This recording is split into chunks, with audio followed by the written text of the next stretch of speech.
ambassador Kit wuxuu noogu yimid inuu shaqada UN-ku ka hayso Puntland guud ahaan dhamaanteed inaan iska wareysano nabadeyntii ay ka socotay gaalkacyo horumarka hay'adaha kala duwan ee UN-ku ay ka hayaan Puntland nabadgelyada guud ee dalka Soomaaliya xaaladeeda ama ha noqoto dhan ciidamada qaranka Soomaaliya dhismihiisa ha noqoto arrimaha dhaqaalaha waxyaabihii ka soo baxay shirka u dambeeyay process lagu yeeshay bishan gudaheedii hadda aan ka nimid waxaas oo dhan baan ka hadalnay waxaan kaloo ka hadalnay arrinta tukaraq oo iga wareystay anaguna si cad ayaan ugu sheegnay mowqifka iyaga Puntland ee ku saabsan arrinta iyada ah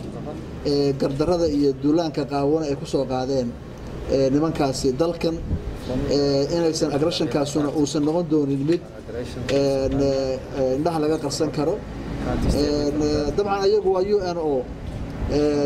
way iska rabaan in nabadgelyo dhacdo oo shaqadiisii weeye laakiin waxaa la yidhaahdaa annagu su'aanta maanan keenin niman dalka kusoo duulo qabsaday marka annagu marka mowqifka iyaga Puntland oo cad oo aan qarqarsoodi lahayn ayaan u sheegnay oo aan kala hadalnay